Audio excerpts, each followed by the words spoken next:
My parents laughed when I said I had depression, so I went silent for a year, and they only found out what happened through my Netflix documentary. I'm a 24-year-old guy, and for most of my life, I was the easy kid. That's what my parents used to say with pride. We never have to worry about him. He just does what he's told. In a family that thrived on noise and drama, I learned early on how to disappear. My sister Megan was the star, the golden child who could do no wrong. Strata student, captain of the dance team, homecoming queen. Every family conversation somehow circled back to her. I didn't resent her at first. I was proud. I clapped the loudest at her recitals and smiled through every family gathering where relatives said, "You must be so proud of your daughter," while I stood in the corner, pretending not to hear. But as I got older, that silence started to weigh on me. I'd wake up every day with this invisible pressure in my chest, like something heavy sitting on my lungs, but I couldn't explain it. When I was 15, I told my mom I couldn't sleep. She said, "It's because you're on your phone too much." At 16, I said, "I feel empty all the time." My dad laughed and said, "You're a teenager. That's your job." Every time I tried to reach out, it turned into a joke or a lecture. The more I tried to speak, the more it confirmed what I feared most. No one was really listening. By 17, I couldn't take it anymore. One night at dinner, my hands were shaking so badly that my fork hit the plate. I finally blurted out, "I think I'm depressed." The room went quiet for maybe 3 seconds. Then my dad chuckled. "You depressed? What do you even have to be sad about?" My mom joined in, smiling like it was cute. That sound, that laugh, didn't just hurt. It buried something in me. Something I wouldn't dig up again for years. Because after that night, I decided if they didn't want to hear me, I'd stop talking altogether. After that night, something in me shut off. I didn't slam doors or scream or rebel. I just went quiet. It was easier that way. Easier to smile on command and pretend I was fine than risk hearing them laugh again. I became the son they wanted. Clean grades, polite tone, no drama. On the outside, I looked like I had it together. On the inside, I was rotting. I remember sitting at the dinner table while my parents bragged about Megan getting into another scholarship program. "She's really going places," my dad said, beaming. I nodded and kept chewing my food, wondering if anyone would notice if I just stopped showing up. They didn't even ask how my day was. I could have been wallpapered quiet. Necessary but forgotten, late at night. When the house finally went silent, I'd write in a cheap spiral notebook every ugly thought, every ounce of pain I couldn't say aloud. But the next morning, I'd rip out the pages and throw them away. It felt stupid, pointless. Who cared what I felt? I even looked up therapy options on my own once. When I mentioned it to my mom, she laughed and said, "We're not wasting money on that nonsense. You just need to pray more." So I stopped asking, stopped sharing, stopped needing. I'd walk through the house like a ghost, invisible, silent, unnoticed. Even when I started skipping meals or sleeping all day, they didn't comment. Megan would walk in, showing off her new outfit, and my mom would light up like Christmas. I'd be right there on the couch, staring at nothing. And not a single person would look my way. And that's when it hit me. The cruelest truth of all. It wasn't that my pain didn't matter. It was that I didn't pause. And once you start believing that, silence doesn't feel lonely anymore. It feels safe. Silence eventually became my routine, and survival disguised itself as distraction. I started staying up late, sometimes until 4 in the morning, staring at glowing screens just to drown out my thoughts. Netflix shows blurred into one another. YouTube autoplay kept me company, and gaming became my only version of control. When you're the background character in your own family, even a virtual world starts to feel like home. My diet turned into whatever I could grab without conversation. Chips, instant noodles, cold pizza. I'd eat alone in my room, the faint buzz of my computer fan filling the silence. Teachers began pulling me aside, saying things like, "You seem tired lately," or "Your focus isn't what it used to be." My parents just rolled their eyes when they heard, "He's lazy," my dad said once. Unmotivated. Always glued to that damn screen. It wasn't laziness. It was survival. Every word they said chipped away at something fragile inside me, and I was running out of pieces to break. One night, while scrolling through random videos, I came across someone talking about depression. Raw, unfiltered, honest. It was the first time I felt seen. So I grabbed my phone, opened the camera, and started recording myself. Not for attention, not for anyone else, just to exist somewhere, even if it was inside a digital void. At first, I only managed a few sentences before crying. But over time, those videos became my confessions, my proof that I was real, that my pain wasn't imaginary. If no one believes me now, I whispered into the lens one night, maybe one day they'll have to. That single sentence stuck with me. I didn't know it then, but that was the seed, the quiet, desperate spark that would later become my story. And while the world slept, I kept filming not to be seen, but to remind myself I was still here. When I turned 18, I told myself maybe, just maybe, they'd listen if I laid it all out. No more quiet hints, no more passive retreat, just truth laid bare. I spent 3 hours drafting an email to my parents. Not a rant, not blame, just raw honesty. I told them about the panic attacks I had before school, how I stayed up at night crying into a pillow so they wouldn't hear, how their laughter after I said I was depressed didn't just hurt it, made me believe I wasn't worth saving. I begged them to understand I wasn't being dramatic, that I was trying so hard to hold it together, and I just needed them to see me. I hovered over the send button for 20 minutes before clicking it. Then I waited. 1 hour, 10 hours, a day. On the second night, the reply finally came. It was one sentence. Stop being dramatic. You're fine. That was it. No call, no concern. Just a dismissal that felt colder than any silence I'd known. I read it over and over, hoping I misunderstood it. I didn't. That sentence felt like the final nail in the coffin of the relationship I'd spent years trying to salvage. That night, something inside me snapped, not in anger, but in exhaustion. If my pain is just a punchline, I thought, then I'll take away the show. I stopped trying. No more explanations. No more outreach. I became a shell in their house, smiling on cue, speaking when spoken to, and giving them exactly what they always wanted, a son who didn't make noise. But inside, I made a promise to myself. One day, I will speak, and when I do, it won't be for them, it will be for me. And until then, I'd learn to survive in silence. The day I left for college, I hugged my mom and dad like I was supposed to, but inside, it felt like a funeral, not theirs, mine. I wasn't running away. I was fading out. Campus life gave me the perfect excuse to vanish without raising alarm. Missed calls. Sorry, I was in a study session. Skipped holidays. Midterms. Every lie had just enough truth to feel safe.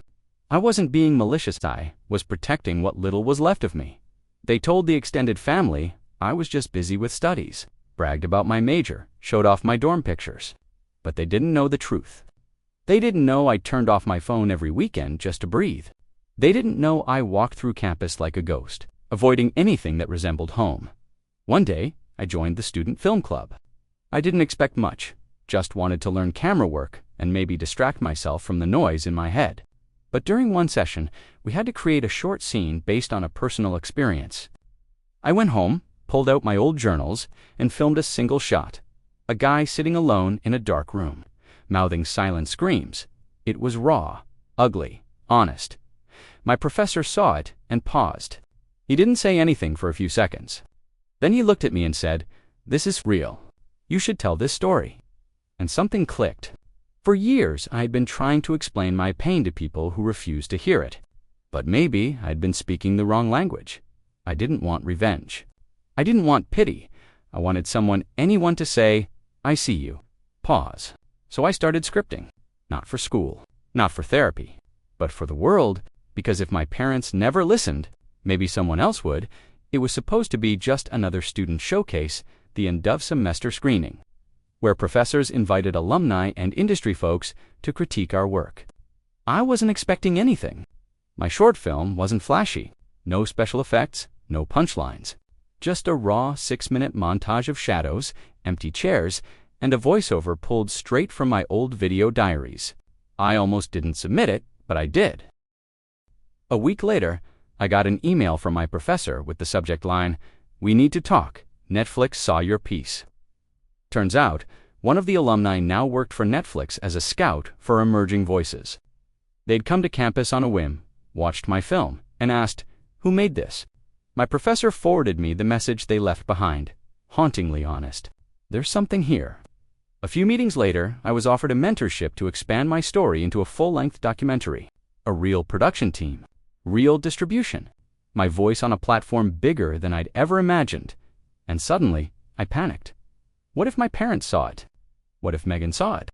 What if the family who ignored my quietest screams now had to watch them in Dolby surround sound? I stayed up that night, staring at my ceiling, torn between fear and fury. But then I realized maybe that's the point. This wasn't about exposing anyone. It was about reclaiming the voice they told me didn't exist. I opened my audio recorder and whispered the first line that came to mind. They laughed when I said I was hurting, so I went quiet. I hit record again, and again.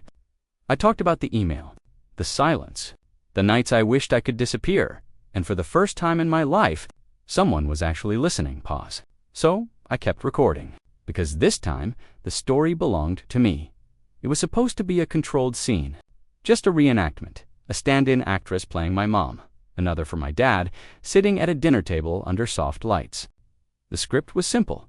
The actor playing me would say, "I think I'm depressed," and they'd laugh. That's all, just a recreation. But the moment they said it, that laugh, something inside me cracked. The sound bounced off the studio walls like a ghost from my past. I couldn't breathe. My chest tightened, and suddenly, I wasn't on a set anymore. I was 17 again, sitting at that real table, real fork trembling in my real hand, real shame burning through my skin. I doubled over. The crew rushed in.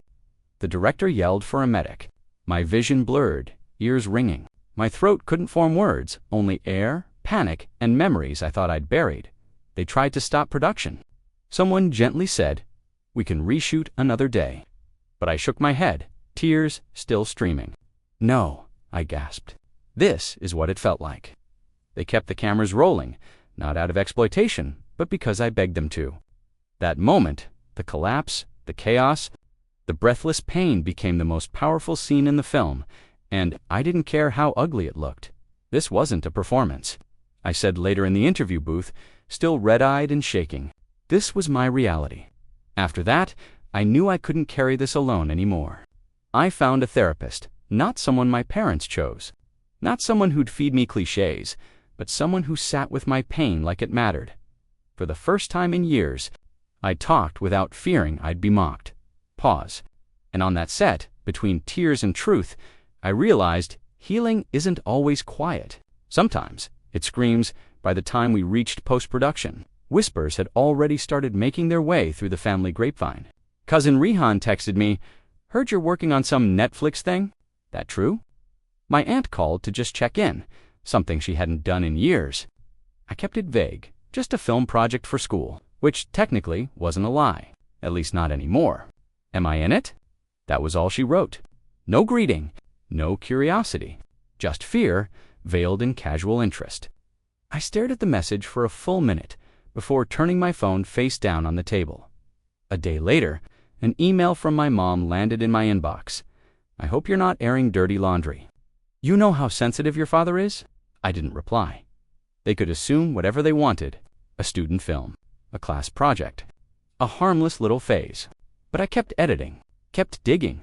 I pulled out old family videos, birthdays, vacations, Christmas mornings. My dad's booming voice, my mom's perfect smile, Megan twirling in front of the camera, and me, always just off-frame, always blurred in the background. I intercut that with new footage, the reenactments, the breakdown on set, my voiceovers describing what was really happening behind those glossy clips. The contrast was jarring. One side said, "Look how perfect we were." The other said, "Look closer." Every cut of the film felt like surgery, painful but necessary. I was peeling back years of denial, exposing wounds even I didn't know were still open. But the more I shaped the story, the more I felt like I was finally seeing pause. They spent years creating a version of me they could live with. Now, I was creating one they'd have to live through it. It dropped on a Thursday, just after noon. A 90-second trailer, quiet piano music, flashes of empty rooms, a trembling voiceover. They laughed when I said I was hurting. So I went quiet. Then the title card, Silent Son, a Netflix original documentary. Within hours, it blew up. Twitter, TikTok, Reddit, all of it. People started stitching their own reactions. Therapists reposted clips. Survivors of emotional neglect flooded the comments. #SilenceSon was trending by sunset. I didn't tell anyone in my family it was coming. I didn't need to. Facebook did that for me. The first message came from my cousin. "Yo, is that about your parents?"